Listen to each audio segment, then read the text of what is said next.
Merhaba arkadaşlar, kanalıma hoş geldiniz. Ben Şeyda. Bugün sizlerle bu güzel çantanın çalışmasını yapacağız. Çanta birkaç parçadan oluşuyor. Sanki karışık gibi gözükebilir ama oldukça kolay. Tabii teferruatları var, detayları var. Ama ben her detayı sizlere adım adım anlatacağım. İpim gene kağıt ip arkadaşlar. Evde çok önceden 5-6 sene önce almışım, duruyordu. O renkleri değerlendiriyorum. Yeni ipler de aldım. Güzel çanta modelleriyle geleceğim inşallah, çıkacağım karşınıza. Şimdi çantaya başlamadan önce tekrar bir hatırlatmak istiyorum.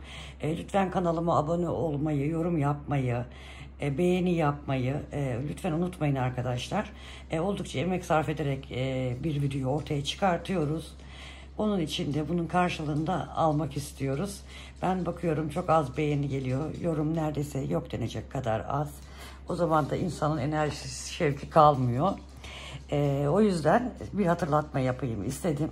Lütfen desteklerinizi bekliyorum. Hazırsanız çantamızı örmeye başlayalım arkadaşlar. Tığ numaramı söylememiş olabilirim. Tığ numaram 3,5 numara arkadaşlar. Şimdi hazırsanız hep birlikte başlayalım.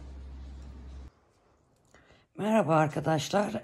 Bu videoda da sizlerle güzel bir çanta çalışması yapacağız.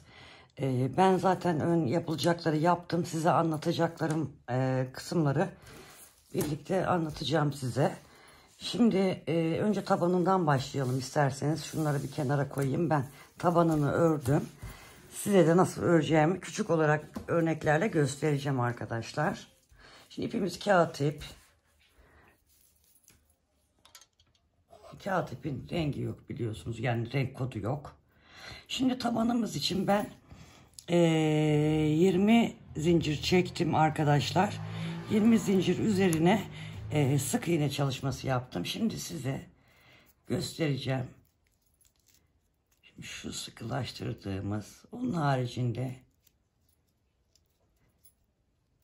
şöyle çok gevşek olmayan, çok da sıkı olmayan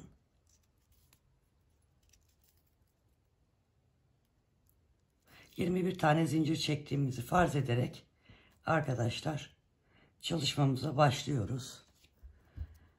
Şimdi diyelim ki bu 21 zincir dönüyoruz.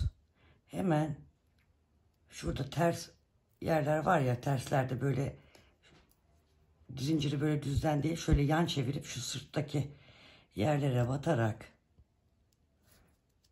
sevgili arkadaşlar üzerine ip almadan batıyorum. Arkadaki zincir yerine batıyorum. Şu şekilde. Tığımın üzerine ip alıp çekiyorum. Ve ikisini bir alıyorum. Yine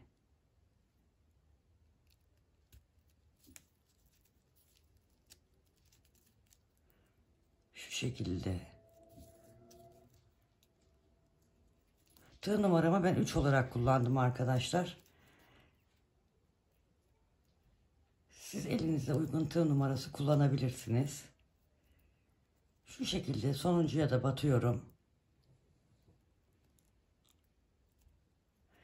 20 zincirde siz 19 tane sık iğne yapmış olacaksınız. Ben küçük bir zincir çektim, orada gösteriyorum size.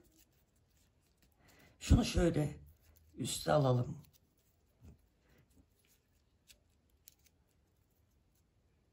Evet. Bir zincir çekiyorum. Arkadaşlar.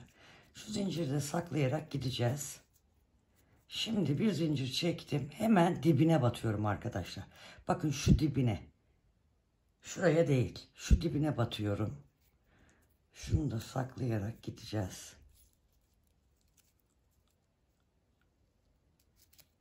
Şuraya pardon. Dibine battım. Bir sık iğne yaptım. Hemen yanındakine biraz daha mı yakışıklaştırayım?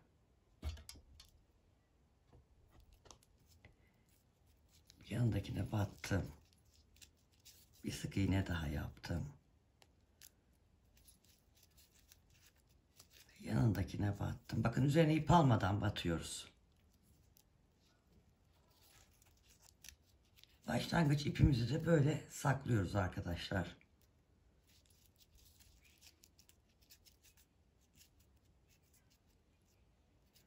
Şurada herhalde kağıdım, ipimin ayrılmış. Ona dikkat edelim, ip ayrılmasın arkadaşlar. Ayrıldığını gördüğümüzde orayı söküp yeniden yapıyoruz. Şimdi sona geldiğimizde şu sonda gördüğünüz yere de batıyoruz. Oraya da bir sık iğne yapıyoruz. Bir zincir yapıyoruz, dönüyoruz. Yine bakın şu dibe batıyoruz. Bunu 20 zincir üzerine 19 sık iğne olarak tabanımızı tam 61 sıra sık iğne yaparak örüyoruz. Bakın şunu unutmayın, şurayı unutmayın. Unutursanız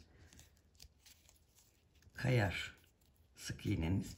Yine bir sıra dönüyoruz. Aynı bu şekilde dibine batıyorum. Bu şekilde sık iğnelerle tabanımızı 61 sıra örerek tabanımızı yapıyoruz. Bu şekilde arkadaşlar. Şimdi bunu sökeyim. Taban bu şekilde. İpimi ziyan etmemek için söküyorum arkadaşlar. Şimdi çantamızın askı yerleri vardı. Askı yerlerinde örerken dikmek için ip bıraktım. Aynısından 2 tane. Bakın arkadaşlar, 2 tane çanta sapı öreceğiz. Bunu da yine ben örnek göstereceğim. 191 tane zincir çekerek 191 zincir üzerine bunu yapacağız. Yine burada bir sembolik biraz zincir çekeceğim. 1, 2, 3, 4, 5, 6, 7, 8, 9, 10, 11, 12,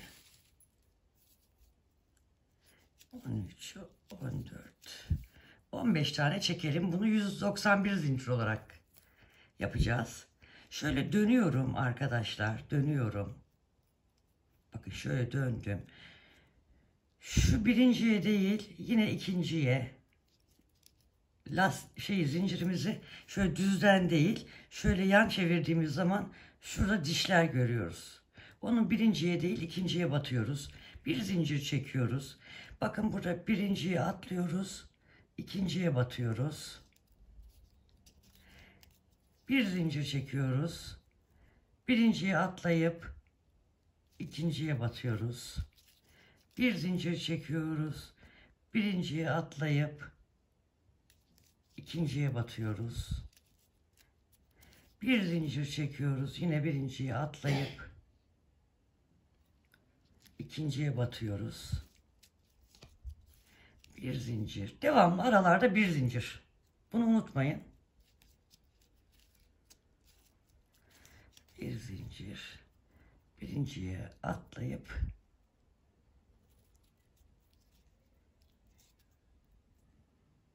ikinciye batıyoruz.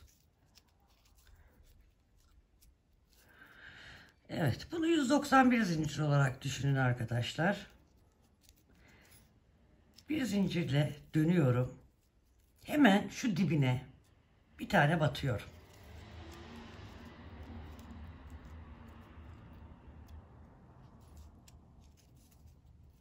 Şimdi bu aralara batacağım ve aralarda bir zincir çekeceğim.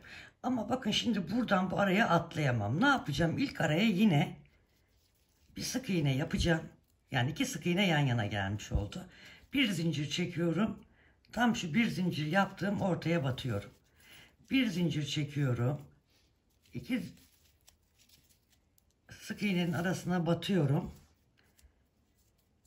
Bir zincir çekiyorum. Yine şurada boşluğunu yaptım. Araya batıyorum. Bir zincir çekiyorum. Şu araya batıyorum. Bir zincir çekiyorum. Şu araya batıyorum. Şimdi bu 2 tane sık iğne yaptığımız yere geldi. Bir zincir çekiyorum ve bunun sonuna batıyorum arkadaşlar. Şöyle. Şimdi bir zincirle yine yukarıya çıkacağım. Arka sıraya. Burada da şimdi hemen dibine batıyorum. Demin dediğim gibi buraya bir zincirle gitsem burası olmaz. Yine şu boşluğa hiç zincir çekmeden bir sık iğne yapıyorum. Bir zincir çekiyorum. Boşluğa batıyorum. Bir zincir çekiyorum. Boşluğa batıyorum. Bir zincir çekiyorum. Boşluğa batıyorum. Bir zincir çekiyorum. Boşluğa batıyorum. Bir zincir çekiyorum. Boşluğa batıyorum. Bir zincir çekiyorum. Bu sona batıyorum. Bu şekilde bu 191 zincir üzerine 6 sıra bu işlemi uyguluyoruz. Zaten bakın 3 tanesini uyguladık. Bunun gibi 3 sıra daha öreceğiz 191 zincir üzerine. Bu da böyle askılar.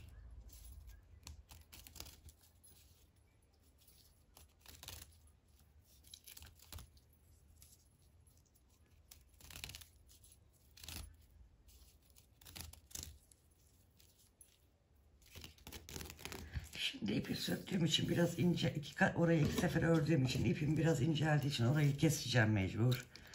İpimi çıkarttım. Bunu dikişlerde kullanabiliriz sonra. Şimdi şu askıları o dediğim gibi bu askıları yaptıktan sonra şöyle uzunca bir ip bırakın, dikişte de kullanırız. Şimdi sıra bunlara geldi arkadaşlar. Bu modelden şöyle biraz küçülteyim. Bundan 4 tane yapacağız. Ben 3 tanesini yapmıştım. 4.'yü de birlikte yapalım. Bunun için de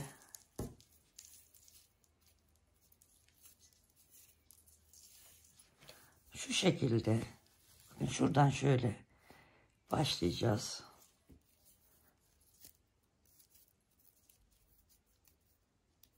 ...35 tane zincir çekeceğiz arkadaşlar. 1, 2, 3, 4, 5, 6, 7, 8, 9, 10, 11, 12, 13, 14, 15, 16, 17, 18, 19, 20, 21, 22, 23, 24, 25, 26, 27, 28, 29, 30, 31, 32, 33, 34, 35 tane zincir çekiyoruz. Şimdi tığımızın üzerine alıyoruz. Yine zincirimizi şöyle yan çeviriyoruz. 1, 2, 3, 4 değil 5.'ye batıyoruz. İkili trabzan yapıyoruz. Bir tane zincirle beraber 2. Yanına bir tane daha yapıyoruz.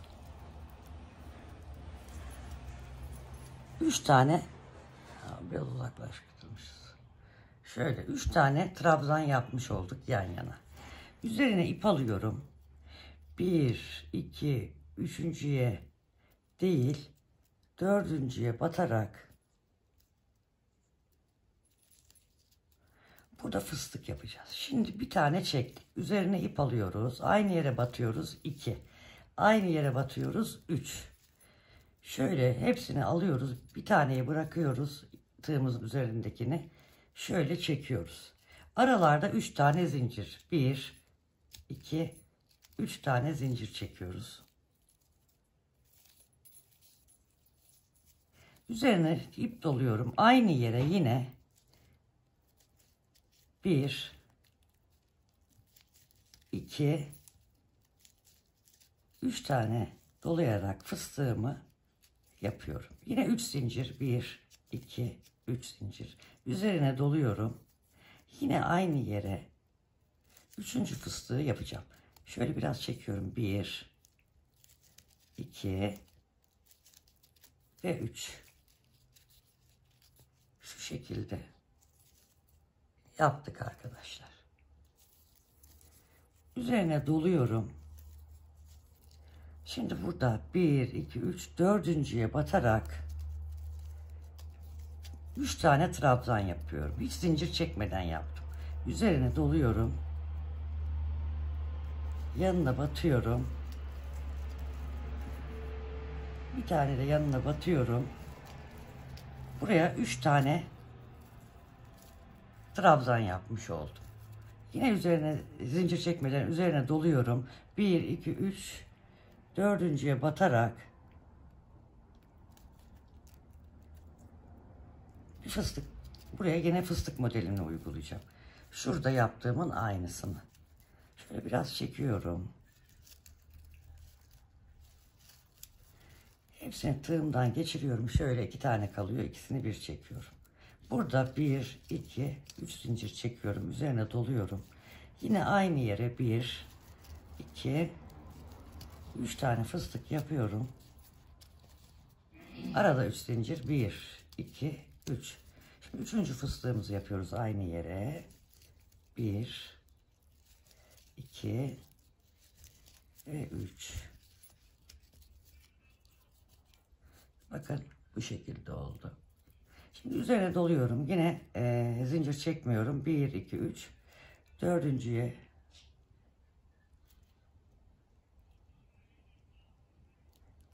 batıyorum. Katı ayrıldı herhalde. İyi batmamız lazım ayrılmaması için. Evet. Bir tane trabzan. Yanındakine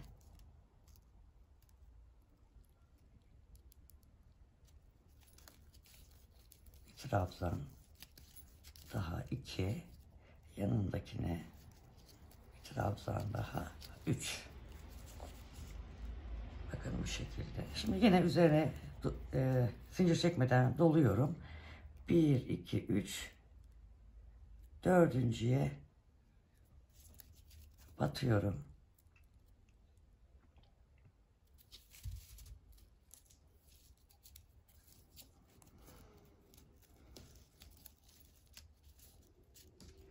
Ay, pardon, fıstık yapacaktık.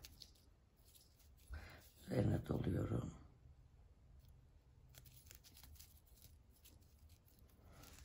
1, 2, 3. Arada 3 zincir. İkinci fıstığımı yapacağım. 1, 2, 3. Arada 3 zincir. Üçüncü fıstığımı yapıyorum. 1, 2,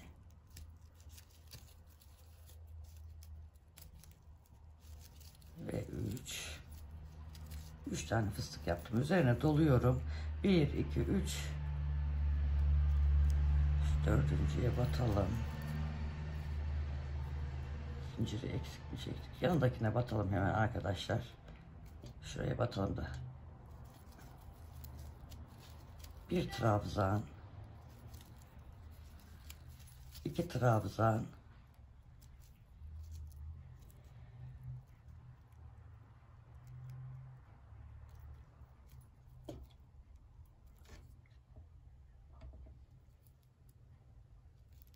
Şu şekilde 3. trabzanı da yapalım. Trabzanla başladık, trabzanla bitirdik şu şekilde. Şimdi arkaya geçerken 1, 2, 3, 4. 4 zincir çekiyorum, dönüyorum. Üzerine alıyorum. Dibine değil, şuna batıyorum arkadaşlar. Bu zincir 1. trabzanım olmuş oluyor. 1, 2. Yanındakine de batıyorum. 3 tane trabzan yapmış oldum. Şimdi 3 tane zincir çekiyorum. 1, 2, 3 zincir çekiyorum. Burada yaptığım 3 tane fıstığın tam üstündekine, ortadakine batıyorum. 1, 2, 3 zincir çekiyorum. Üzerine doluyorum. Buradaki trabzanın üzerine, 3 trabzanın üzerine yine 3 tane trabzan yapıyorum. 1, 2 ve 3. 3 tane trabzan yaptım. 1, 2, 3 zincir çekiyorum. Bu tepesine batıyorum. 1, 2, 3 zincir çekiyorum. Trabzanın üzerine yine trabzan yapıyorum. 1. Modelimiz bu fıstıklı sıra ve bu sıradan oluşan bir model. Yani 2 sıradan oluşuyor. 1, 2, 3. Tam ortadaki fıstığın tepesine batıyorum. 1, 2, 3 zincir çekiyorum. Üzerine alıyorum. Burada sondaki 3 trabzanımızı da yapıyorum. Modelimiz bu şekilde arkadaşlar olacak. Şimdi burada da şuraya yapmıştık ya üçlü trabzan üçlü fıstığı arkadaşlar. Burada da şuraya yapacağız. Şuraya isterseniz bir tane göstereyim. 1, 2, 3, 4.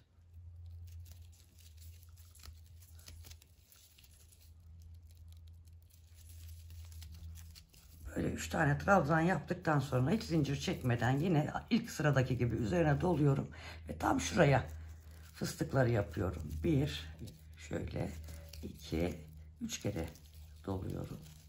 Şöyle. Ay çok pardon arkadaşlar.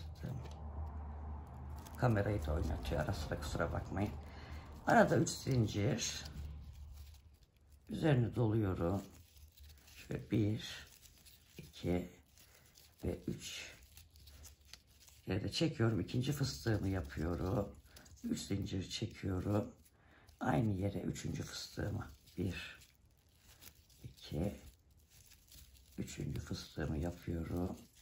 Evet bakın bu şekilde. Buraya hiç zincir çekmeden şuradan 3 trabzandan devam edeceğiz. Şu şekilde. Arkadaşlar. Şimdi bunu ne kadar öreceğiz? Bunu 1 fıstık, 2 fıstık, 3 fıstık, 4 fıstık, 5, 6, 7, 8 tane fıstık yapacağız önde. Arkada da modelimizin o ikinci sırasının tersini geleceğiz. Oraya kadar örelim, sonra birlikte devam edelim. Evet, 8 tane modeli uyguladık arkadaşlar. Arkadan da yaptığımız en son sırayı yaptık. Bir zincir çekip dönüyorum. Şimdi modelimizin yaptığımız bu modelin etrafını sık iğne olarak dolanacağız. Her yeri sık iğne yapacağız. Bir zincir çektim. Şurada ilk dibine batarak birinci sık iğneyi yaptım. Buraya bir tane işaretleyici takalım.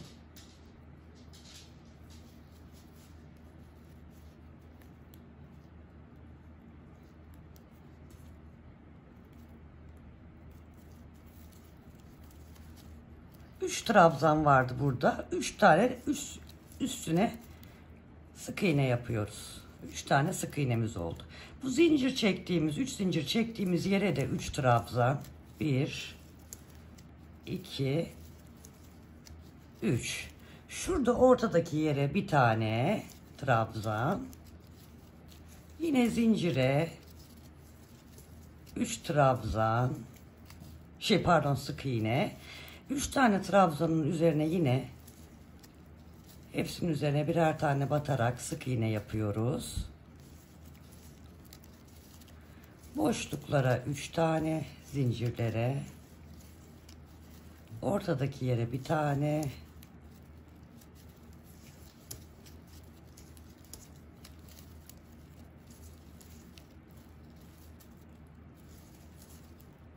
bu şekilde sıra sonuna kadar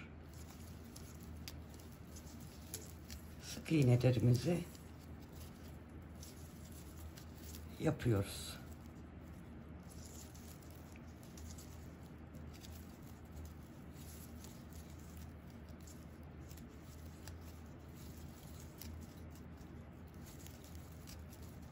Burada da 3 tane trabzanımız var zincirimizle beraber. 1 2 3. İpimiz bitti. İpimizi ayarlayalım arkadaşlar. Bir dakika. Evet. Şimdi bu köşeye zincirin tepesine en son bir tane yapmıştık. Buraya köşelere 3 tane yapacağız. Şimdi bu birinci oldu. İkinci ve üçüncü. Bunun 3 tane yaptık ya arkadaşlar. 1, 2, 3.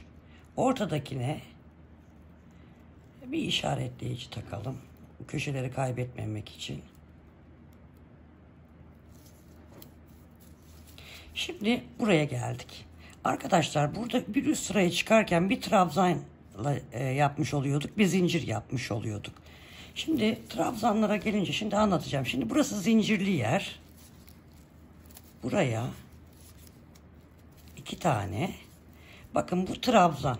Trabzan olan yere şuraya hani trabzanın üstüne bir tane yapıyorum. Trabzana 2 tane yapıyorum. Sık iğne. Burada zincire geçiyoruz. Zincire geçtiğimiz yere buraya batmayacağız.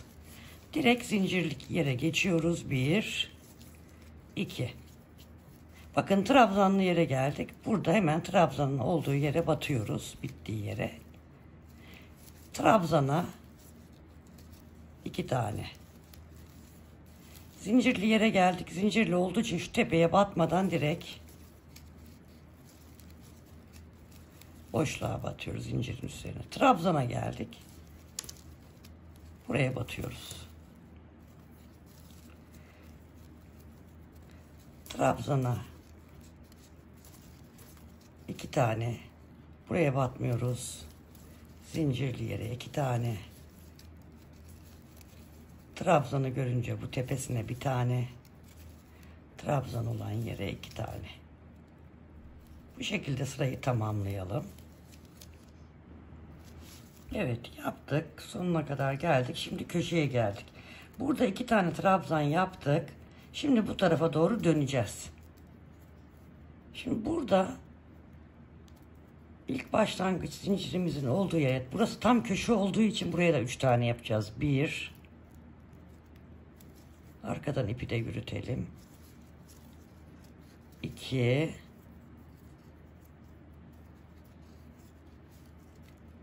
Ve 3 tane. Buraya da yine 3 tane yapmıştık ya tam ortadakine. Bir tane tam köşeyi belirlemek için bir tane daha işaretleyici takalım. Ve devam edelim. Şimdi burada bu bir trabzandı. 2 trabzan, 3 trabzan. Yani buraya 3 tane trabzan yapmış olacağız. Bir tanesini köşe için yapmış olduk. 2 ve 3. Yukarıdakinin aynısını yapacağız. Bu aralara 3 tane. 1 2 3. Buraya bir tane.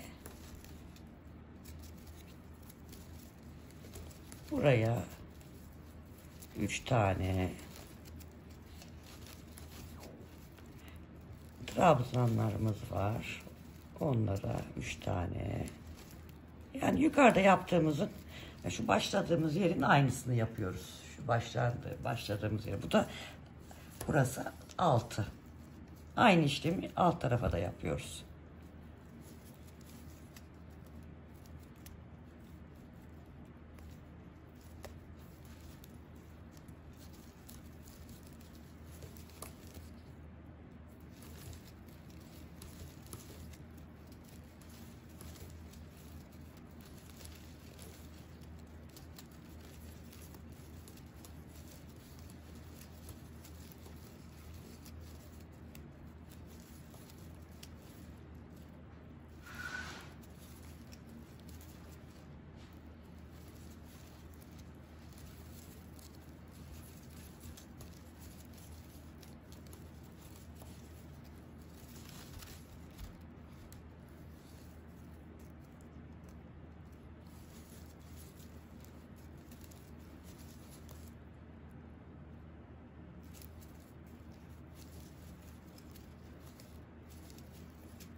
Evet, burada da 3 trabzanla başladığımız yeri tepesine 1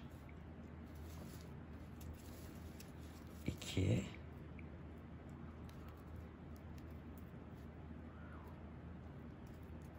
şöyle,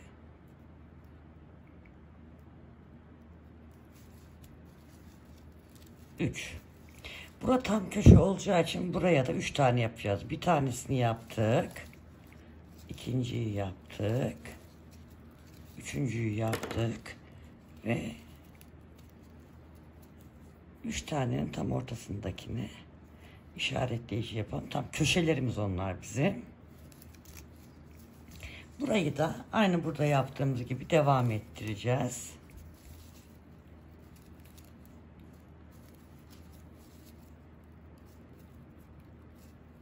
Bakın burası zincir.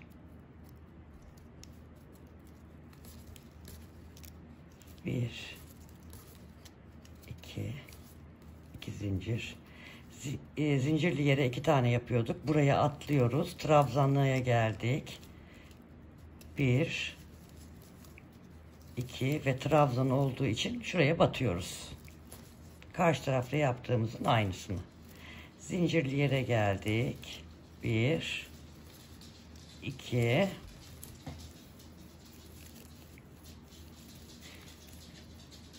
buraya batmıyoruz zincirli olduğu için. Trabzanın içine giriyoruz gene buraya. 1, 2 ve şu trabzana batıyoruz. Şu ortasına batıyoruz. Yine 1, 2 zincirli yeri yaptım. Trabzanlı yere geçtim. 2 tane de buraya ama trabzanın başına da bir tane. Sıra sonuna kadar yapalım. Karşı taraftakinin aynısı. Sıramızın sonuna geldik. Buraya bir tane battım. 2 tane battım. Burası arkadaşlar bizim köşe yerimiz.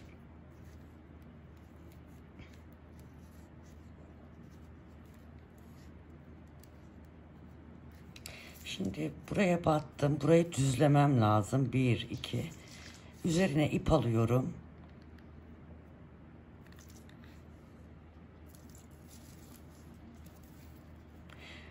Üzerine ip alıyorum. Ayrıca bir çıkarayım. Şöyle üzerine ip aldım. Buraya battım. Ve şu şekilde uzatarak burayı şöyle tam düzlemiş oldum. Şimdi bir zincir çekiyorum. Burada şunu göstermiştim arkadaşlar. Sap için olan kısmı. Bunu yapacağız burada. Burada 6 sıra yapmıştık. Burada 4 sıra yapacağız. Şimdi üzerine aldım. Bir zincir çektim. Şimdi sık iğne yapacağım. Şurada bizim başlangıç olan yerimize bir tane batıyorum. Bir zincir çekiyorum. Bir tane atlıyorum. Yanındakine batıyorum. Bir zincir çekiyorum. Bir tane atlayıp yanındakine batıyorum. Bir zincir çekip bir tane atlayarak burada bu kemeri yaparken, şu kuşağı yaparken gösterdiğim uygulamanın aynısını burada 4 sıra olarak uygulayacağız.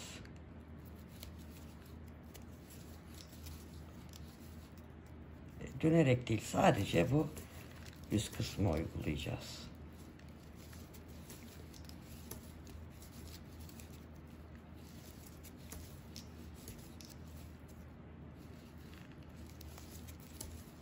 Şu şekilde arkadaşlar.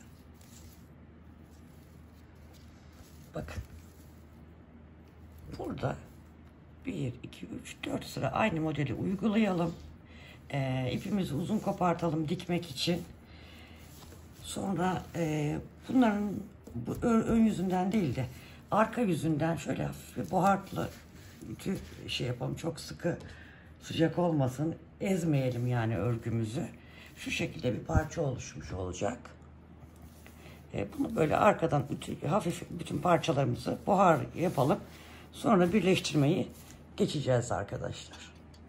Evet arkadaşlar, şöyle gördüğünüz gibi ben bir bölümü birleştirdim. Arkadan dediğim gibi hafif ütü yaptım, buharlı. Şimdi bunlardan 4 tane örmüştük. 2 tane de askı örmüştük böyle. Şimdi bunlar da bizim yan parçalarımız. Burası düz tarafı, burası ters tarafı. Şimdi kalanını da birlikte birleştirmeyi göstereceğim. Şimdi bir tane de buraya yapacağız arkadaşlar, öne. Şimdi ben dikişle birleştirmeyi göstereceğim size.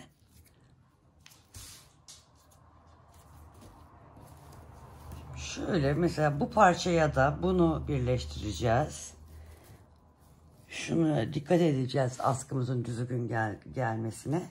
Şunu da şu şekilde buraya birleştirdikten sonra sevgili hanımlar, şu boş olan, yani kenarları boş olan parçayı da şöyle, yine bu askı örmüştük ya, ona birleştireceğiz arkadaşlar, bu şekilde. Önce bunu birleştireceğiz.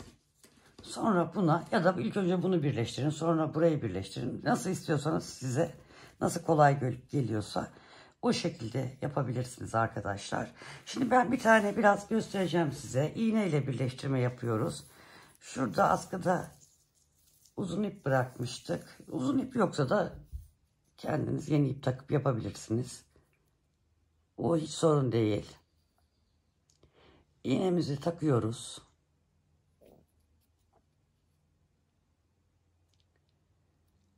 Bütün parçaları aynı şekilde birleştireceğiz. Şimdi şu askımızı alıyoruz. Bakın burada parçamızın, şu arkadakileri çekeyim, kafa karışmasın. Şöyle kenarda dursunlar. Şimdi düz ön yüzünü birleştiriyoruz. Burada zaten bu, bakın şurada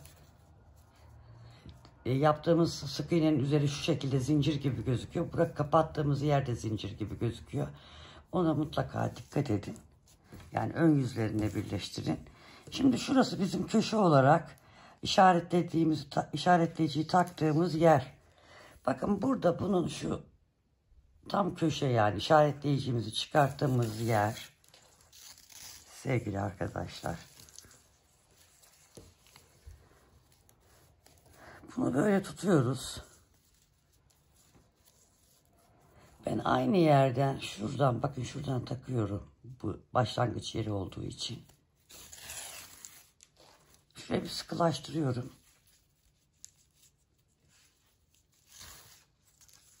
İpi uzun bıraktığımız için burada bize biraz ipimizi düzelte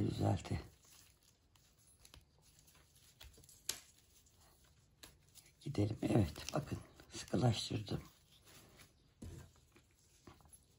Şimdi arkadaşlar, buradan bir tane, yani içte kalan zincir kısımları var ya şurada. Zaten motif birleştirmeyi biliyorsunuzdur. Bir oradan, bir oradan.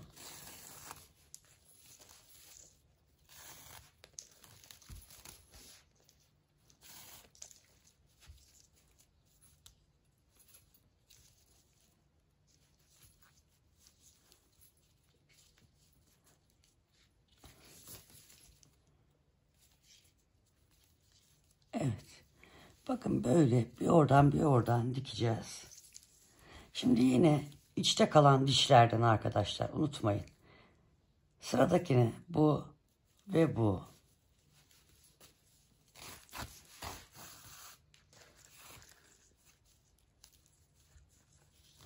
Bu şekilde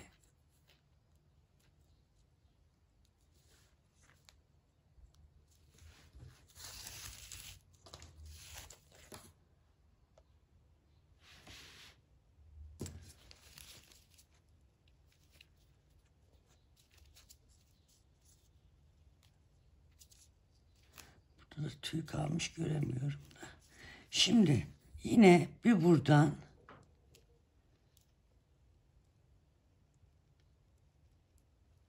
bir buradan alıyoruz.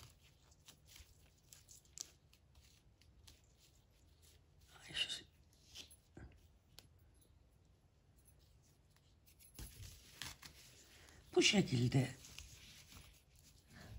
hepsini karşılıklı olarak dikiyoruz arkadaşlar. Bakın bir buradan, bir buradan. Bütün parçaları bu şekilde birleştirelim. Şimdi bunu birleştirdikten sonra buraya diktikten sonra burayı aynı şekilde yapacağız. Ve bunu da bitirmiş olacağız. Bunları da demin gösterdiğim gibi bunu dikeceğiz ya arkadaşlar. Dikince bunun yeri de burası olmuş olacak. Bu parçayı da buraya dikeceğiz.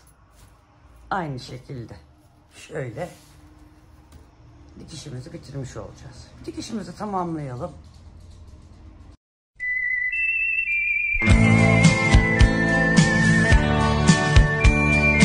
Evet, başladı. Tam köşeye geldik. Şimdi bu köşede hem şu başlangıç ipimizi saklayalım. Buraya 1 2 ve 3 tane sık iğne yapalım. Aynı yere batacağız. 3 sık iğne yaptık. Şuraya bir işaretleyici koyalım. Burada devam ediyoruz. Sık iğne, zaten sık iğne üzerine sık iğne bunlar. Yan taraf değil. Başlangıç yerimiz burası zaten bizim.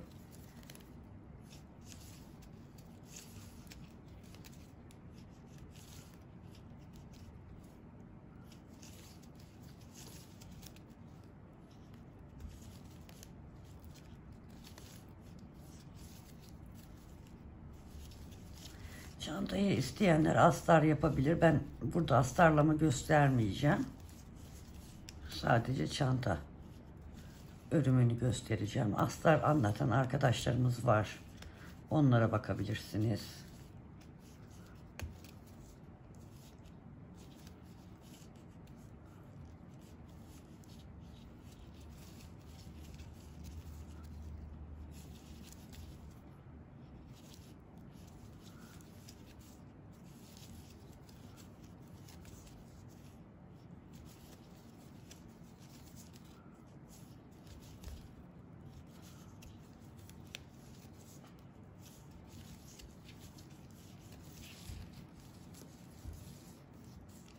Köşelerde 3 tane sık iğne yapacağız aynı yere.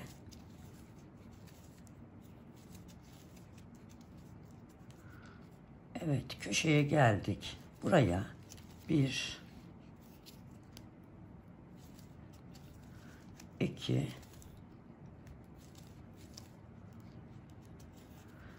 ve 3 tane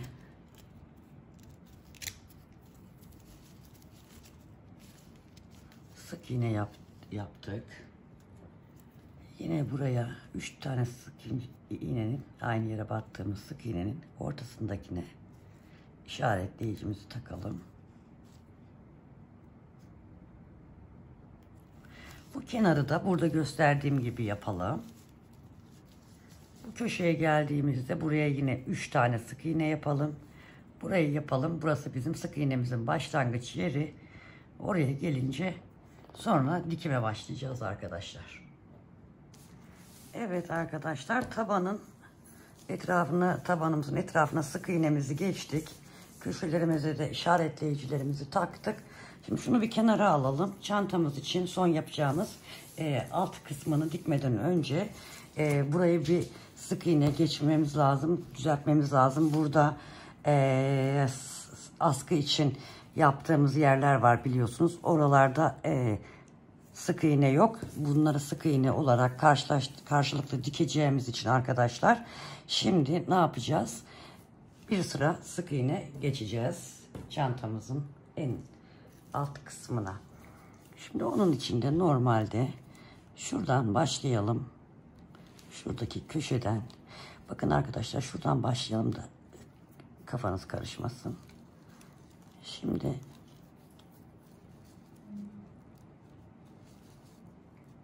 şuradan bir sık iğne yaptım. Sırada yaklaştırayım biraz. Zaten sık iğne olan yerler sık iğne. Orada kafamızı karıştıracak herhangi bir şey yok. Şimdi burada birleştirdiğimiz yer var ya arkadaşlar, şu sap kısmını birleştirdiğimiz yerlere de bir tane sık iğne yapacağız. Sonra bu sapta 6 sıra örmüştük pardon. Buraya 6 tane sık iğne yapacağız. Şimdi şu bir,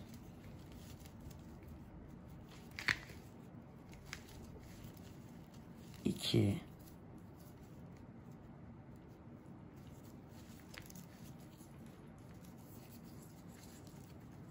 üç, 4, şu 5 ve şu boşluğa battığımızda 6 tane sık iğne yapmış olduk. Şimdi yine buraya dikerek birleştirdiğimiz yere geldik. Buraya da bir tane sık iğne yapıyoruz.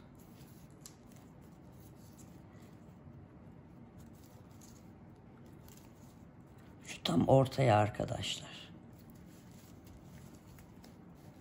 Bir tane sık iğne yapıyoruz ve sık iğneli yere geldik. Bunlar hepsinin üzerine bir tane sık iğne yapıyoruz. Sırayı bu şekilde tamamlayalım. Birleştirdiğimiz yerlere birer tane, şu ortaya 6 tane, diğer yerlerde zaten sık iğnemiz var.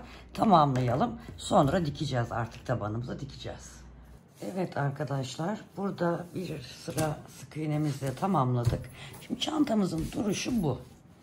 Bu da tabanı buraya dikeceğiz arkadaşlar.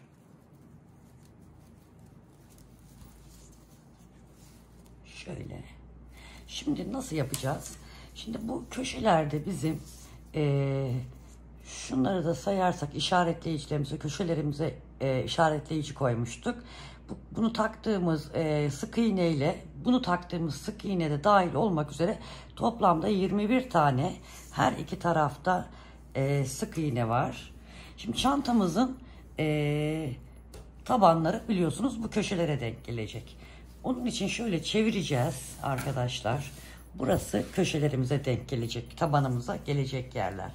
Bunun tam ortasından, şu ortadaki çiçekten itibaren saydığımızda, tam ortalayarak saydığımızda burada da 21 tane ilmeği, işaretleyicilerinde olduğu ilmekler dahil olmak üzere 21 tane sık iğneyi işaretledik arkadaşlar. Aynı şekilde diğer tarafa da tam ortadaki çiçeği baz alarak şurada 21 tane sık iğne bıraktık. Şimdi sık iğneleri bu köşelere denk gelecek. Bu da buraya köşeye denk gelecek arkadaşlar. Şu şekilde monte edeceğiz, dikeceğiz yani.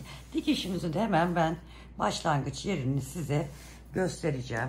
İğnemize uzunca bir iplik takalım sevgili arkadaşlar. Yine bu dikerken bu zincirlerimizin, daha doğrusu sık iğnelerimizin üzerine zincir görünümlü yerlerinden dikmeye başlayacağız. Şimdi yine bu işaretleyicilerimizin olduğu yerlerden dikmeye başlayalım. Şimdi bu ilk işaretleyicimizi taktığımız yer, yani içe gelen taraflar arkadaşlar. Aslında şöyle yapalım. Ben deminki şeyleri de öyle yaptım.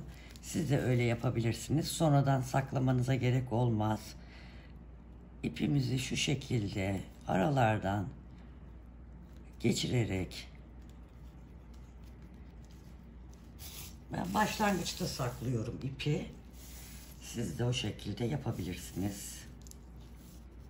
Şunu şurada bırakacağız.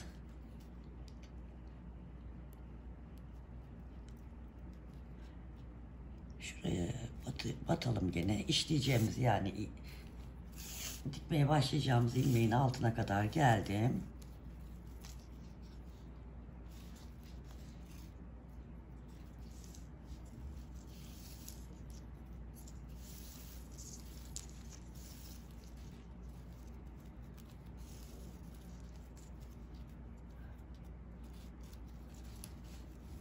Şurada bak.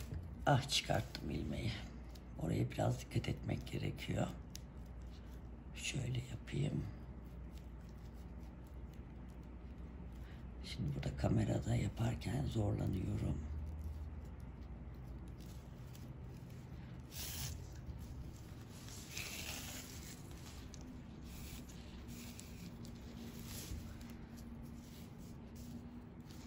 Şu şekilde.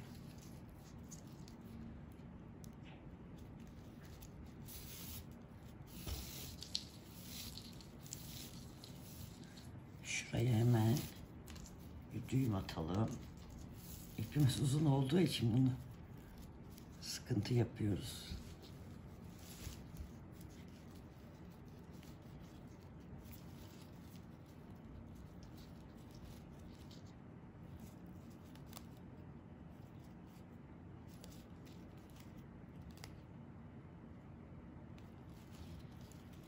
Evet. Bakın, oraya sabitledik. Ucumuzda saklamış olduk. Şimdi şuradan işaretleyicinin olduğu ilmeğe takalım. Şu işaretleyicimizi çıkaralım. Şu anda beden kısmına ipimizi geçirdik. Ve birleştirme yapacağımız ilmek. Şu da bizim taban kısmımız. Buraya içe denk gelen kısımlardan dikmeye başlayacağız. Burada da şu işaretleyiciyi artık çıkarabiliriz.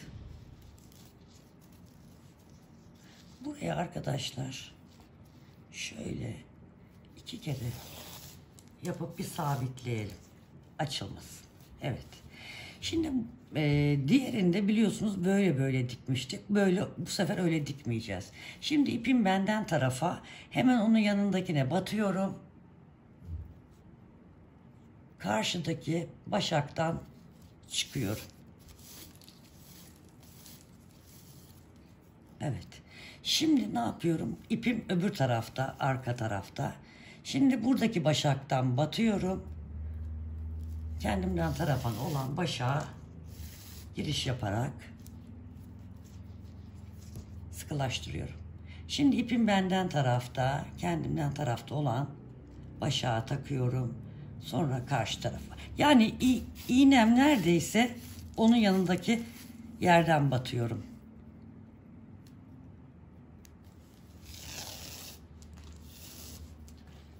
Bu şekilde.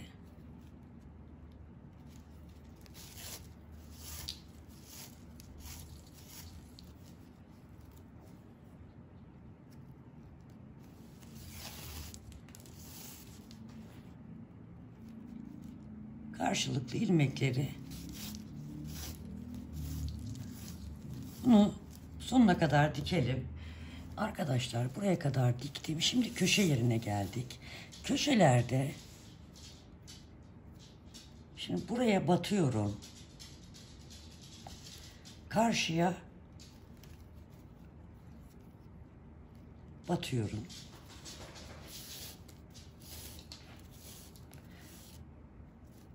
Pardon, ipim yanlış yerden geçti.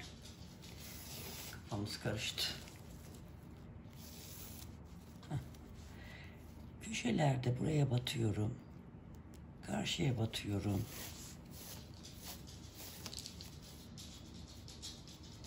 Şimdi köşelerde, şimdi buraya batacağım ama tabanda, altta aynısına batacağım.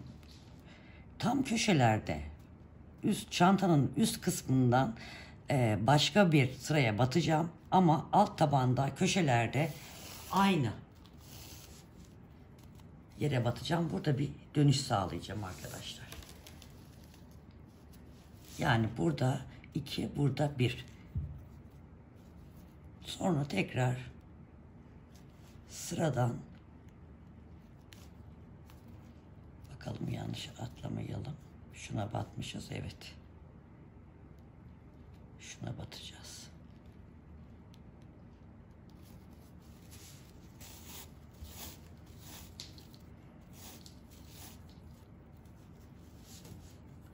Bu şekilde arkadaşlar döne döne köşelerde tabandan bir, üst çantanın üst gövde kısmından 2 tane başak yerini birleştireceğiz.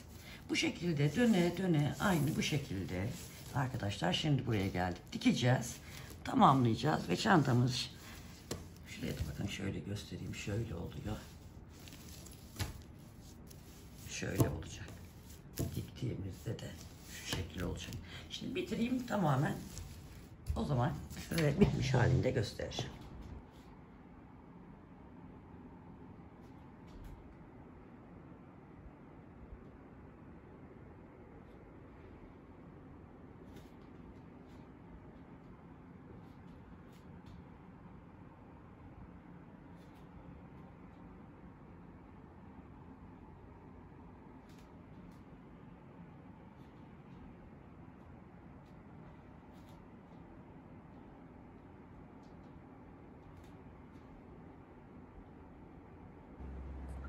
Merhaba arkadaşlar. Tekrar bakın, çantamız bitti. Güzel oldu. Astar dikmedim ben. İsteyen astarını dikebilir. Yapacak arkadaşlara kolay gelsin diyorum. Ölçüleri de vereceğim. Şimdi içine ben birkaç parça bir şey koymuştum. Resim çekerken güzel olsun diye. Çanta daha